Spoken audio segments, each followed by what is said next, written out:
The grand ballroom of the hotel buzzes with chatter. Elegantly dressed guests mingle. Elias enters the room, his gaze fixed on the stage. On stage, Marcus applauds loudly, a smug look on his face. Marcus spots Elias from the stage. He descends, walking towards Elias with a sneer. "Look who it is, the old pauper. What are you doing here, Eli? You don't belong in our league." A quick flashback. The Ramirez family home is seized. Elias's mother weeps. Marcus laughs mockingly as men carry out belongings. Elias remains calm, his presence unwavering. "Elias, nandito ako para bawiin ang sa akin, Marcus." Elias hands an envelope to an assistant. The assistant projects a document onto the large screen. Ramirez Holdings, 70% share ownership, Elias Ramirez. A collective gasp echoes through the ballroom. Marcus's face turns ashen, his smirk vanishing. Marcus snatches the document, his voice trembling with rage. "Marcus, impossible. That document is fake." Elias's gaze is sharp. "Elias, peke? O di kaya ang simula ng iyong pagbagsak?" Marcus stares at the screen, utterly stunned. Dr. Sofia Alcantara approaches the edge of the crowd. She sees Elias, her eyes wide with shock and recognition. "Sofia." Her voice is barely a whisper. "Ang bawat patak ng luha ng aking ina ay babayaran ng iyong buong imperyo." A female guest whispers to her companion, "How did this pauper gain such power in just 8 months?" Elias stands firm, an enigma to the bewildered crowd. Marcus forces a smile, attempting to regain composure. "Marcus, a simple miscalculation. This share is invalid." Elias maintains his calm.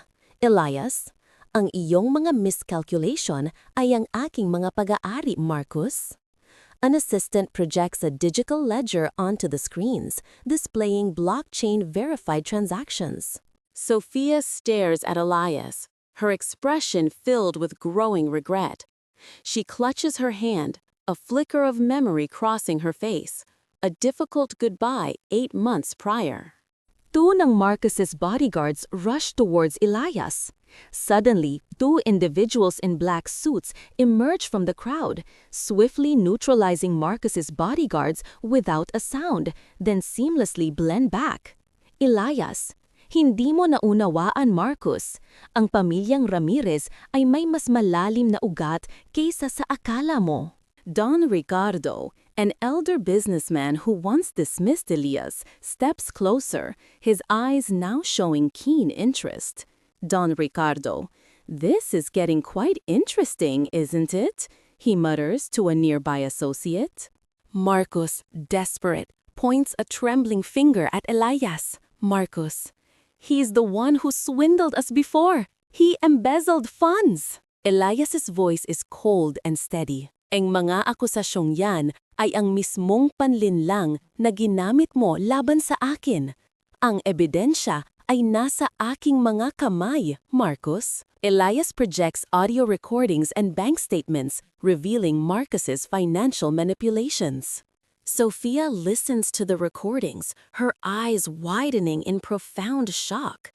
The truth about Marcus begins to dawn on her, leaving her visibly shaken. Marcus's face pales further. "Marcus, you cannot destroy everything.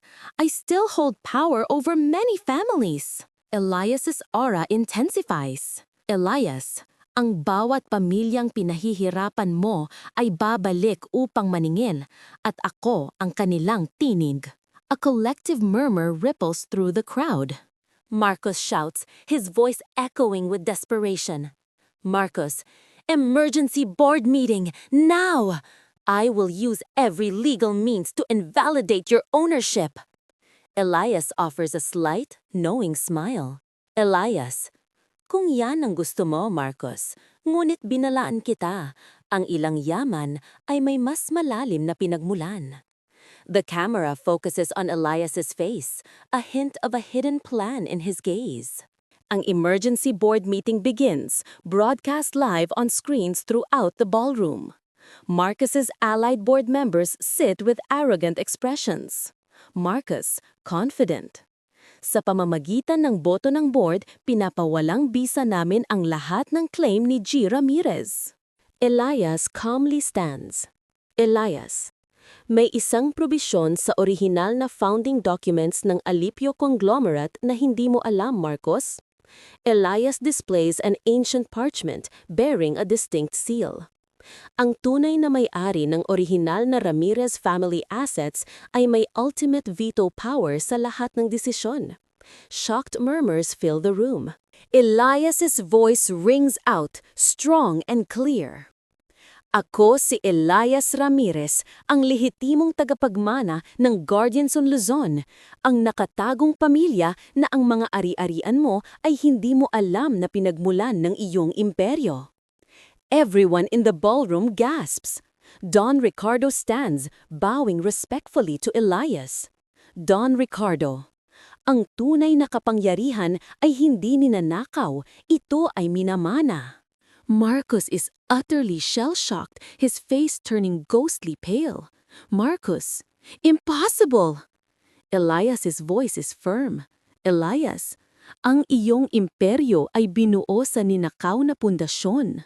Suddenly, the screens flash with a series of damning data, illicit transactions, hidden bank accounts, and names of officials Marcus bribed. Chaos erupts among the board members. Marcus collapses into his chair, his face a mixture of fear and fury. Police officers, who had been sitting discreetly at the back of the board, step forward to arrest him. Sophia watches, tears welling in her eyes, her hand squeezing tightly as regret washes over her. Elias stands at the center ng ballroom, calm yet radiating authority. Elias, ang katarungan ay nananaig. Ibibalik ko ang lahat ng ninakaw at ibabalik ang karangalan ng aming pamilya. The crowd erupts in applause, acknowledging his triumph. Police escort a defeated Marcus, his head bowed in shame, out of the room. Sophia, patawarin mo ako. Hindi ko alam. Elias looks at her, a flicker of pain in his eyes, but offers no words. He turns and walks away, leaving Sophia standing alone, tears streaming down her face. As Elias exits the ballroom, a mysterious masked figure stands on a distant balcony, silently observing him from above. Their long shadow stretches across the hall, hinting at a new, unseen threat. This is only the beginning. The Guardians of Luzon have awakened. But who is the masked figure, and what other secrets does the Ramirez family hold?